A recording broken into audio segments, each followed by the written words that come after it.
Friends, गुरु investment analysis में आपका स्वागत है। मैं ब्रजेश आज आप लोगों के लिए भारत इलेक्ट्रॉनिक्स लिमिटेड, जो कि गवर्नमेंट ऑफ इंडिया की कंपनी है और मिनिस्ट्री ऑफ डिफेंस के अंडर में आती है, एक नवरत्न कंपनी है, इसके एनालिसिस करूंगा। मैं इस वीडियो पर आगे बढ़ने से पहले आप लोगों से निवेदन करूंगा कि आप लोग वीडियो पूरा देखें, क्योंकि हम काफ़ी मेहनत से आपके लिए जानकारी जुटा कर लाते हैं और ये आपके लिए काफ़ी फ़ायदेमंद होती है। और मुझे सपोर्ट करने के लिए आप प्लीज़ मेरे चैनल को सब्सक्राइब करें या फॉलो करें, वीडियो लाइक करें, कमेंट करें, शेयर करें, और मुझे कोई फीडबैक देना हो तो भी दे सकते हैं। मैं आपको ये बताना चाहूँगा कि यह कोई इन्वेस्टमेंट सलाह नहीं है। अगर आप ये जानकारी के बाद इसमें इन्वेस्ट करना चाहें तो अपने विवेक का प्रयोग करके, अपनी बुद्धि का प्रयोग करके इसमें एनालिसिस करें, और साथ ही आप चाहें तो अपने फाइनेंशियल एडवाइज़र से भी सलाह ले सकते हैं। तो हम चालू करते हैं। जो भारत इलेक्ट्रॉनिक्स है, ये जैसा कि मैंने बताया कि आपको भारत सरकार के अंतर्गत आती है और मिनिस्ट्री ऑफ डिफेंस के लिए काम करती है। ये कंपनी जो है, ये 1954 में स्टार्ट हुई थी भारत सरकार के द्वारा। ये डिफेंस के सेक्टर में जो स्पेशल इलेक्ट्रॉनिक्स रिक्वायरमेंट होती है गवर्नमेंट की, ये बनाती थी उस समय। जैसे कि आप देख सकते हैं, इसमें ये radars, fire control system, missile system, communication C4I system, electronic warfare, avionics, naval system, anti submarine warfare system, electro optics, tank electronic, gun upgrades, strategic components. तो इस तरह से के प्रोडक्ट ये बनाती है। अब ये डिफेंस के अलावा नॉन डिफेंस क्षेत्र में भी काम करती है। मैं आपको बताना चाहूँगा, जैसा कि आप देख सकते हैं व्हाट वी डू। तो डिफेंस के क्षेत्र में navigation system, defence communication products, land based radars, naval systems, electronic warfare system, avionics, electro optics, tank armoured. तो इस तरह से लंबी लिस्ट है, आप देख सकते हैं। और नॉन डिफेंस के क्षेत्र में भी काम करती है।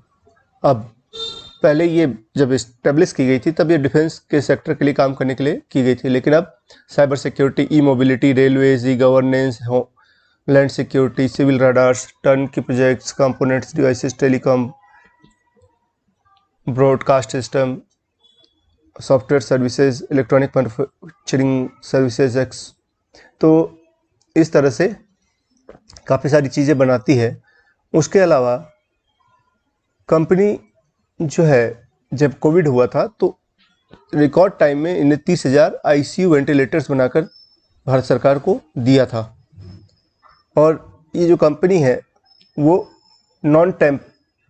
Temper proof electronic voting machine भी बनाती है। तो इस तरह से देख सकते हैं आप कि ये काफ़ी डाइवर्सिफाइड बिजनेस है इनका, और भारत सरकार की कंपनी है।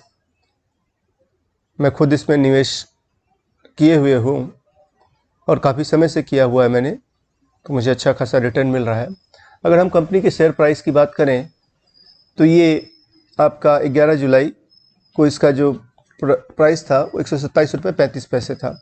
अगर हम इसका रिटर्न देखें तो पिछले एक साल में कंपनी ने 64.49% का रिटर्न दिया है, और 5 सालों में इसने 268.06% का रिटर्न दिया है। और क्योंकि भारत सरकार डिफेंस के क्षेत्र में आत्मनिर्भर होना चाहती है, तो इसलिए डिफेंस में भारत सरकार का इन्वेस्टमेंट काफ़ी बढ़ा हुआ है। और भारत से, इसके अलावा फॉरेन से भी काफ़ी सारे प्रोजेक्ट्स इन्वेस्टमेंट कंपनी, मतलब भारत सरकार जो है वो ऐसी कंपनियों के लिए लेकर आ रही है। तो काफ़ी अच्छी कंपनी है और भारत सरकार की कंपनी है, तो इसके जो है डूबने के चांसेस बहुत कम होते हैं। अब अगर हम इसके मैट्रिक्स की बात करें तो इसका मार्केट कैपिटलाइजेशन जो है वो 93,126 करोड़ का है। ऑपरेटिंग जो लास्ट क्वार्टर का रेवेन्यू था वो 6,479.1 करोड़ का है। पिछले 1 ईयर का जो बीटा है 0.97 है।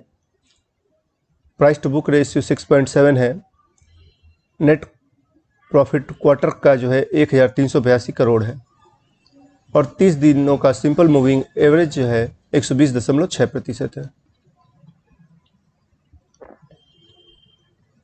और इसका ट्रेलिंग 12 मंथ का पी रेशियो जो है 31.2 है। RSI रिलेटिव स्ट्रेंथ इंडेक्स जो है 63.9 है। 50 दिनों का सिंपल मूविंग एवरेज 115.6 है। PG रेशियो इसका 1.3 है। और अगर आपको ज़्यादा डिटेल में देखना हो तो आप इस साइट पे भी विजिट कर सकते हैं। अब अगर हम कंपनी के फाइनेंशियल की बात करें, वैसे तो मैंने आपको थोड़ा बहुत बता दिया है,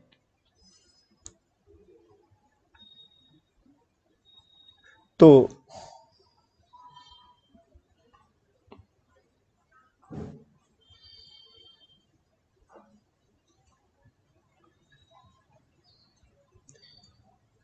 आप देख सकते हैं इनका जो रेवेन्यू है हर क्वार्टर में बढ़ ही रहा है।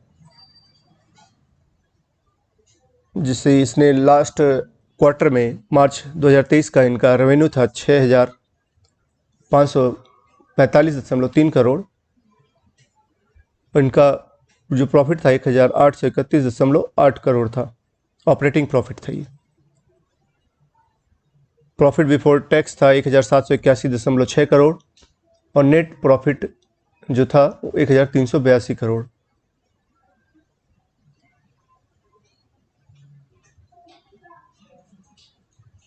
उसके अलावा अगर हम कंपनी के शेयर होल्डिंग पैटर्न की बात करें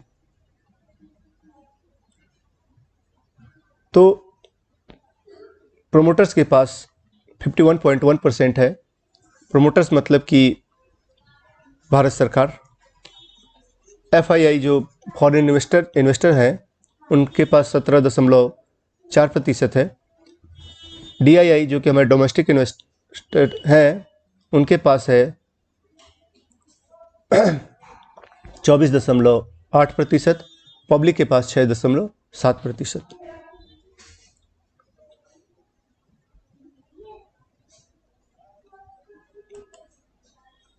तो आप भी, और अगर हम कंपनी के डिविडेंड की बात करें तो इनका डिविडेंड यील्ड परसेंट 2.12% है और ये अभी तक 47 बार डिविडेंड दे चुकी है। आप देख सकते हैं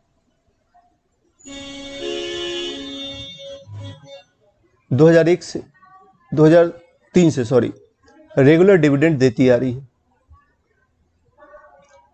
तो आपको डिविडेंड के रूप में भी इसमें आपके शेयर की वैल्यू जो बढ़ती है वो तो बढ़ती ही है, उसके अलावा आपको डिविडेंड के रूप में भी इसमें इनकम होता रहेगा अगर आप इसमें इन्वेस्ट करते हैं। अगर हम बोनसेस की बात करें तो कंपनी ने 2015 में 2:1 का बोनस दिया है, 2017 में 1:10 का बोनस दिया है और 2022 में 2:1 का बोनस दिया है।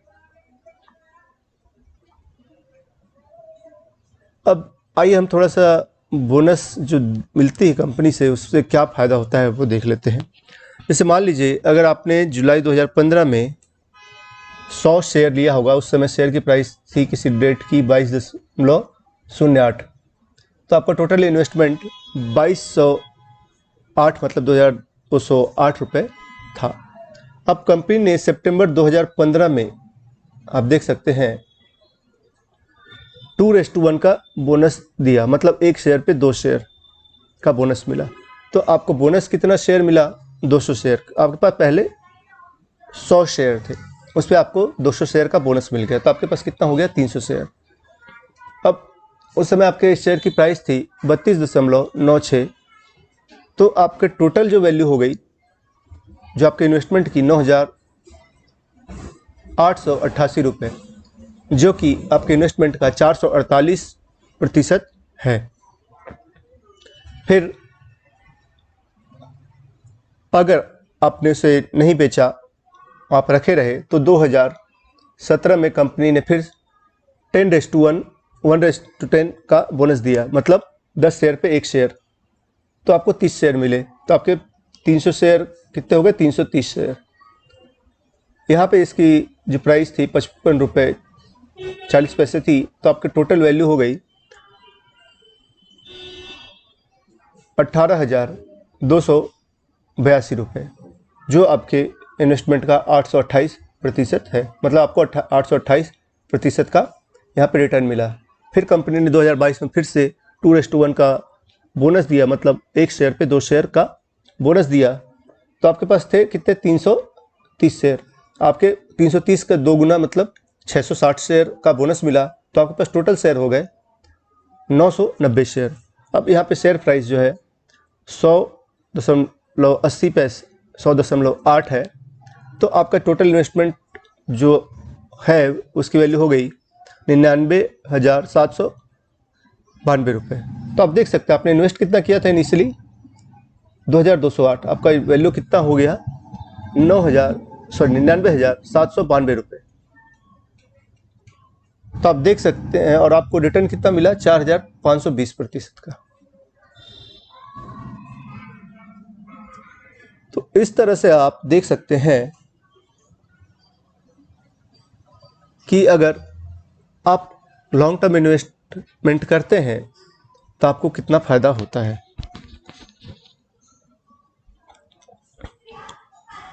तो अगर आप भी चाहें तो इस कंपनी में इन्वेस्ट कर सकते हैं। लॉन्ग टर्म के पर्पज़ से भारत सरकार की कंपनी है, और क्योंकि भारत सरकार जो है वो डिफेंस के क्षेत्र में अपनी आत्मनिर्भरता बढ़ाना चाहती है, तो इसलिए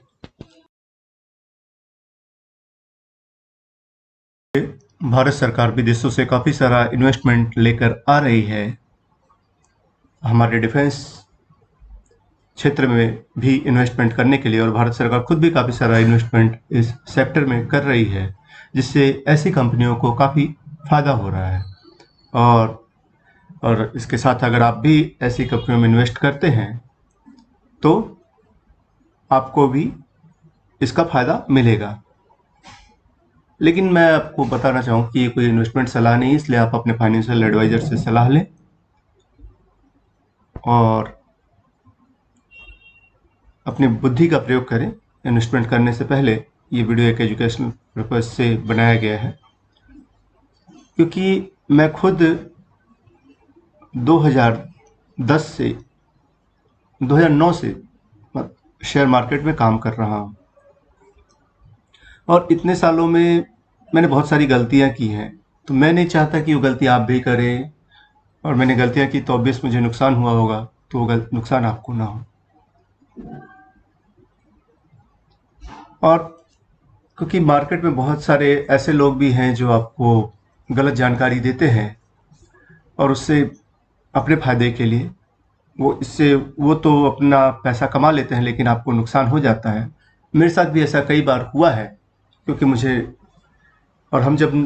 हमने कहीं इस मार्केट में काम करना चालू किया था, तो इस तरह की सुविधा हमारे पास नहीं थी कि हम यूट्यूब से या ऐसी किसी जगह से इस तरह की जानकारी ले पाएँ। तो मैंने खुद सोचा कि मेरे इतने साल के जो भी अनुभव है मैं आप लोगों के साथ शेयर करूँ, जिससे आप लोग को जो नुकसान हम जैसे लोगों को उठाना पड़ा वो आप लोगों को ना हो। तब हमारे अनुभव का यूज़ कर सकते हैं। तो मैं आपको कहना चाहूँगा कि आप अगर इस कंपनी या किसी भी कंपनी में इन्वेस्ट करते हैं तो लॉन्ग टर्म के पर्पज़ से कीजिए, जिससे आपको अच्छा पैसा बनेगा। जितने बड़े इन्वेस्टर होते हैं वो, अगर आप देखें, चाहे वॉरेन बफेट हो, चाहे झुनझुनवाला जी हो, ये सब लोगों ने लॉन्ग टर्म में ही इन्वेस्टमेंट करके पैसा बनाया है। और अगर आप ट्रेडिंग का शौक रखते हैं तो आप ट्रेडिंग भी कर सकते हैं, लेकिन वो थोड़ा सा रिस्की होता है। मैंने ट्रेडिंग भी किया है, तो मुझे पता है कि थोड़ा सा वो, अगर आप थोड़ी सी भी गलती करें तो काफ़ी नुकसानदायक होता है। मैंने लोगों को सुसाइड करते तक मतलब सुना है, इसमें इतना अपना नुकसान कर लेते हैं। तो आप इन्वेस्टमेंट करने से पहले प्लीज़ अपने फाइनेंशियल एडवाइजर से सलाह लें, अपनी बुद्धि का प्रयोग करें। एक साथ बहुत सारा पैसा एक ही कंपनी में न लगाएं। अगर आप लॉन्ग टर्म इन्वेस्टमेंट कर रहे हैं तो थोड़ा थोड़ा करके इन्वेस्टमेंट करें, क्योंकि आपको पता नहीं होता कब किसी शेयर का प्राइस ऊपर या नीचे जाएगा। तो अगर थोड़ा थोड़ा करके करेंगे, अगर मान लीजिए आपने 100 रुपये का कोई शेयर खरीदा और उसका शेयर का प्राइस 90 रुपये आ गया, तो अगर आपने 10 ही शेयर लिए हैं तो आपको ज़्यादा नुकसान नहीं होगा। और अगर आप एक साथ बहुत ज़्यादा क्वांटिटी ले लें तो उस 10 रुपये के हिसाब से, मान लीजिए आपने 1000 शेयर ले लिए 100 रुपये के हिसाब से, और उस शेयर का भाव 90 रुपये आ गया, तो आपको सीधे 10,000 रुपये का नुकसान होगा। लेकिन आप थोड़ा थोड़ा करके इन्वेस्ट करेंगे, टाइम टू टाइम उसके कंपनी के फाइनेंशियल रिजल्ट को ऑब्जर्व करके, अगर आप खुद नहीं कर सकते तो आप हमारे चैनल पर ही, हम आपको ऐसी जानकारी उपलब्ध करवाएंगे ही। तो थोड़ा थोड़ा करके इन्वेस्टमेंट करें, जिससे आपको नुकसान कम से कम हो और आप जो इस बढ़ते हुए बाजार या घटते हुए बाजार में फायदा उठा सके। तो आप थोड़ा थोड़ा करके थोड़ी मात्रा में खरीदें, लॉन्ग टर्म में धीरे धीरे करके उसको आप एक्यूमुलेट कर सकते हैं, जिससे आपको अच्छा फायदा होगा। और अगर आप सेविंग नहीं करते हैं तो आप प्लीज़ सेविंग कीजिए, भले ही आपकी कोई सी भी उम्र हो, क्योंकि सेविंग जो होता है आपके बुरे समय में काम आता है।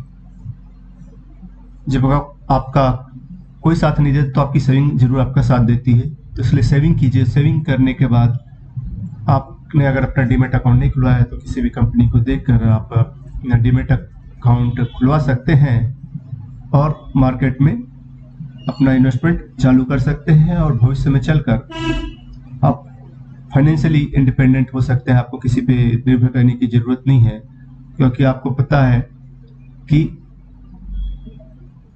बाप बड़ा ना भैया, भैया सबसे बड़ा रुपया।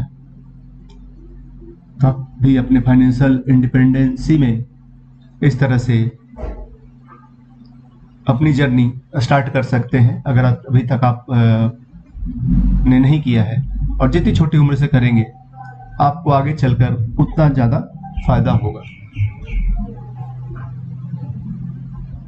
तो इतना कहकर मैं अपनी वाणी को विराम देता हूँ। वीडियो यहाँ तक